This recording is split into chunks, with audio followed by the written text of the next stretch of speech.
But Bao Chai abandoned the idea of catching them and was about to beat a retreat when all at once she overheard in the pavilion the chatter of people engaged in conversation. This pavilion had, it must be added, a veranda and zigzag balustrades running all around. It was erected over the water in the center of a pond and had on the four sides window frames of carved woodwork stuck with paper. So when Bao Chai caught from without the pavilion the sound of voices, she at once stood still and lent an attentive ear to what was being said. "Look at this handkerchief. If it's really yours that you've lost, well then keep it. But if it isn't yours, you must return it to Mr. Yoon." "To be sure it is my own," another party observed. "Bring it along and give it to me." "What reward will you give me?" she further heard. "Is it likely that I've searched all for nothing?"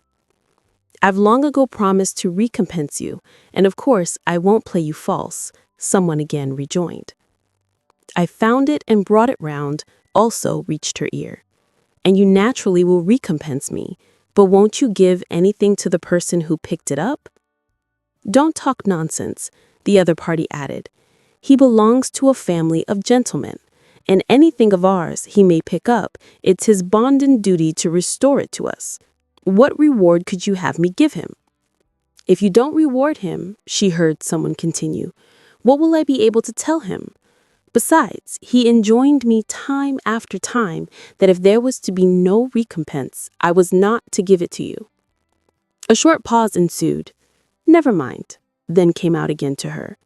"Take this thing of mine and present it to him and have done. But do you mean to let the cat out of the bag with anyone else?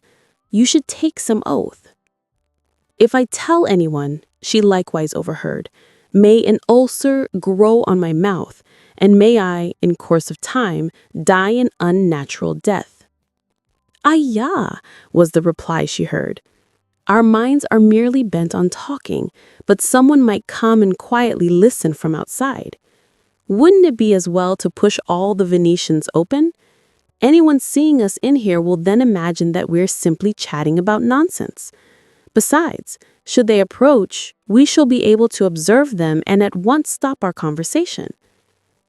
Bao Chai listened to these words from outside with a heart full of astonishment.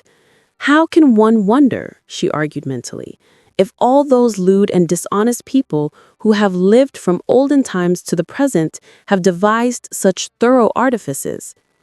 But were they now to open and see me here, won't they feel ashamed?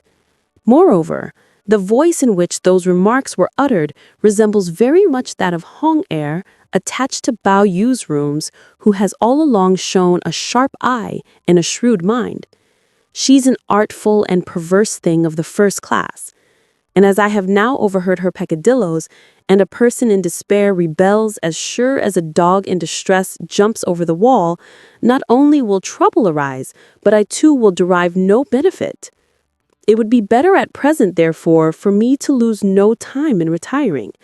But as I fear I may not be in time to get out of the way, the only alternative for me is to make use of some art like that of the cicada, which can divest itself of its exuvia." She had scarcely brought her reflections to a close before a sound of kochi reached her ears. Bao Chai purposely hastened to tread with heavy step. "Peen air, I see where you hiding," she cried out laughingly, and as she shouted, she pretended to be running ahead in pursuit of her. As soon as Xiao Hong and True Air pushed the windows open from inside the pavilion, they heard Bao Chai screaming while rushing forward, and both fell into a state of trepidation from the fright they sustained. Bao Chai turned around and faced them. "Who has seen anything of Miss Lin?" She smiled. "Who has seen anything of Miss Lin?" Trua retorted. "I was just now on that side of the pool and discerned Miss Lin squatting down over there and playing with the water. I meant to have gently given her a start, but scarcely had I walked up to her when she saw me, and with a detour towards the east, she had once vanished out of sight. So mayn't she be concealing herself in there?" As she spoke, she designedly stepped in and searched around for her. This over, she betook herself away, adding, She's certain to have gotten again into that cave in the hill and come across a snake which must have bitten her and put an end to her.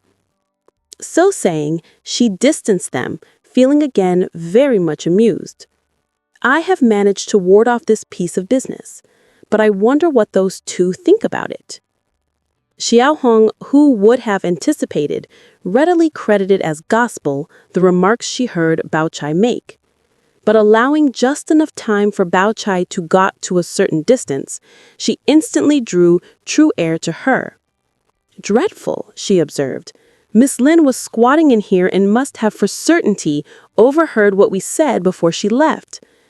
Albeit Truer listened to her words, she kept her own counsel for a long time. What's to be done? How she consequently exclaimed.